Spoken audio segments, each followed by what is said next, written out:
Olá pessoal, eu sou a Paula. Hoje a gente vai continuar o nosso vídeo sobre os gráficos do Matplotlib. Se você não viu o vídeo passado, você pode estar acessando aqui na nossa playlist, certo? Que é uma playlist dedicada para você entender o Jupyter Notebook e suas bibliotecas. Então é importante para você estar entendendo o que vai ser passado aqui hoje que você veja esse vídeo, certo? Se você é iniciante, no caso. Então, nesse tutorial a gente vai falar sobre os gráficos de distribuição e dispersão. Eu vou estar sempre voltando para esse tutorial porque a gente vai estar usando um pouco do conteúdo que está descrito aqui. Esse é o nosso Jupyter Notebook, a gente já importou essa galera. E aqui são os dados que a gente está usando. Esses dados são do Kaggle, onde você pode estar acessando aqui no nosso tutorial. Então aqui a gente tem os tipos de produtos que são comprados que estão numa cesta de compra, certo?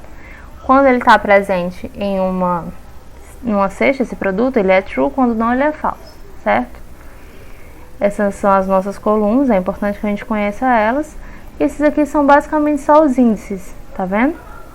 Só os índices. Então a gente não precisa deles, eu não quero eles agora.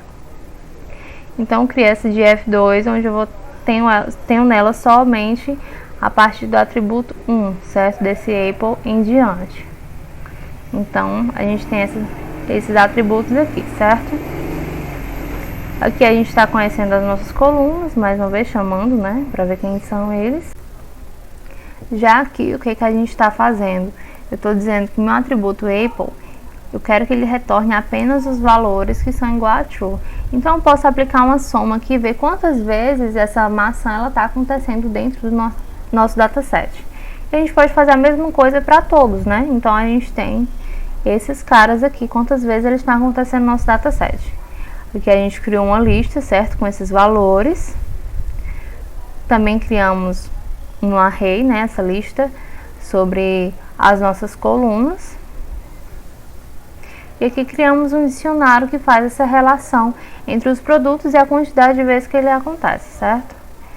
Passamos isso para um data frame. E a partir de agora a gente vai começar a fazer esses gráficos, mas primeiro a gente precisa entender quais parâmetros que eles têm. Aqui no tutorial do GitHub a gente tem a descrição desses parâmetros, certo? Aqui vai ser a função que a gente vai chamar do nosso gráfico de barras. E esses aqui são os parâmetros que comumente são usados, aqui a gente tem a descrição deles.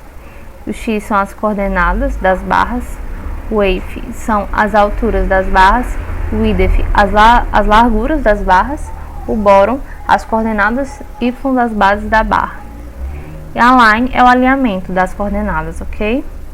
Aqui a gente também pode usar outros parâmetros, como a cor, né? Onde a gente pode estar passando uma cor em específico ou uma lista de cores das barras. O edge color é a cor ou lista de cores das bordas da barra, certo? Line width, a largura da borda das barras. Tick label são os rótulos das barras. E aqui, share e é a criação de barra de erro. A gente pode colocar isso ou não. O ecolor é a cor ou lista de cores da linha das barras de erro. Capsize, o comprimento dos limites da barra de erro em pontos. Error underline KW é o dicionário de keywords a ser passado para o método. Log, se for verdadeiro, define o eixo y como uma escala logarítmica. Keywords é a propriedade usada, certo? Padrão é retângulo. Então, essas são as descrições do nosso parâmetro. Então, vamos ver aqui. Esse é o exemplo que a gente está usando. Aqui a gente está plotando essa figura, certo? Que ela vai ter o tamanho de 20 por 5. E aqui vai ser o nosso gráfico de barras. Eu estou usando x.bar, ok? Que é a mesma coisa do nosso plot. É a mesma coisa cplt.bar. Só que como eu estou usando aqui nossa orientação a objeto, está sendo declarado dessa forma. Aqui eu passo o nosso x, ok? Que é uma range sobre os produtos, certo? O tamanho da quantidade de produtos que eu tenho.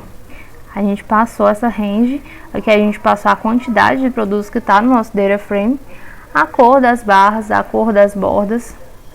Aqui não dá para ver tanto porque não está tão nítido, mas é isso aí. Aqui a largura, né? Line width, a cor da nossa linha, tamanho. Se eu aumentar aqui, vamos ver se dá certo. Ó. Mostrar, tá vendo? Era isso o problema. Então agora a gente está vendo a largura da nossa borda. O tick label, como a gente disse, são os rótulos, né? A gente passou colunas porque lá a gente tem os nomes separados de todo mundo. E aqui a gente colocou o nome, né, no nosso Y, que foi a quantidade e dados de análise de cesta de compras, ficou no nosso título. A gente não botou nada no X, mas não tem problema. E aqui a gente chamou nosso PLT Show, ok? Agora a gente vai poder colocar também de forma horizontal esse gráfico.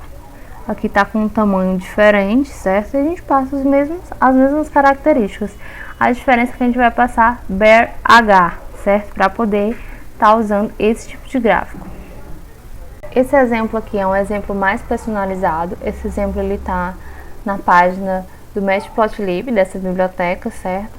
Aqui a gente criou um array com as labels, os valores para homem e os valores para mulher, certo?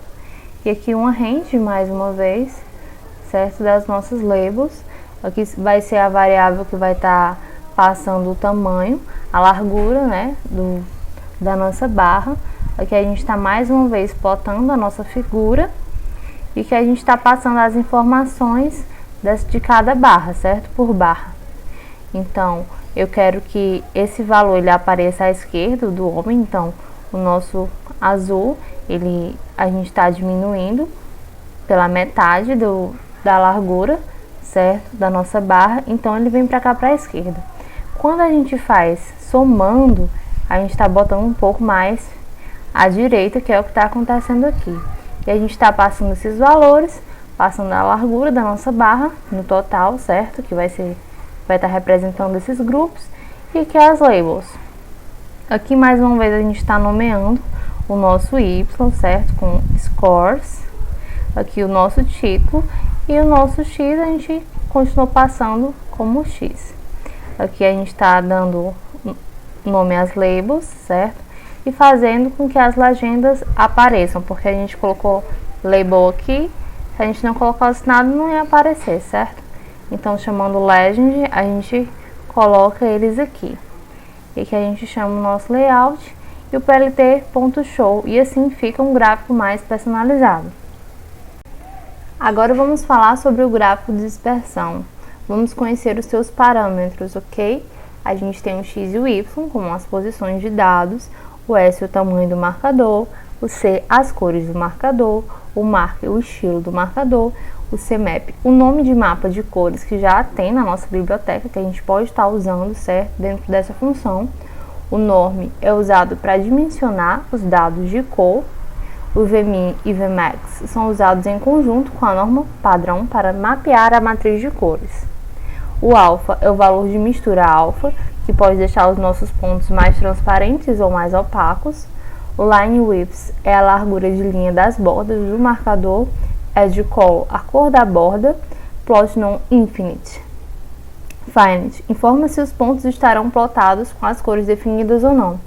Vale lembrar aqui que esses parâmetros que a gente está trazendo para cá, já em português, eles têm no site da biblioteca, ok? Você pode estar acessando lá se você quiser ver mais a fundo, quiser ler em inglês. Então, a gente tem esse exemplo aqui, onde a gente definiu n igual a 50, o x com um random, certo, de n, o y também. A gente definiu as cores, ok? E aqui a nossa área, certo? Que vai ser o nosso S, que é o tamanho do marcador em pontos, ok? A gente definiu dessa forma aqui. E aqui a gente chamou o nosso PLT Skater, que é como a gente chama o nosso gráfico de distribuição, de dispersão.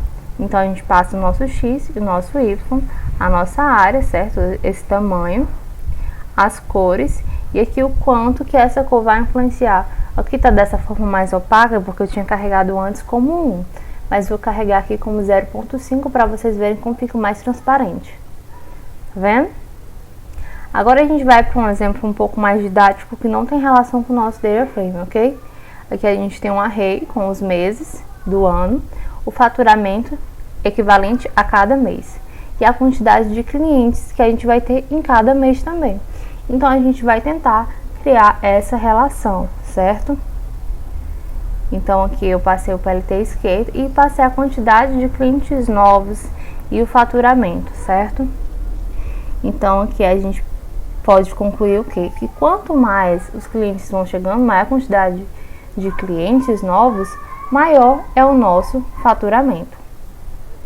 Eu vou terminar por aqui esse tutorial, esse vídeo, certo? Você pode estar concluindo no próximo vídeo, que nós vamos falar sobre o gráfico Boxplot.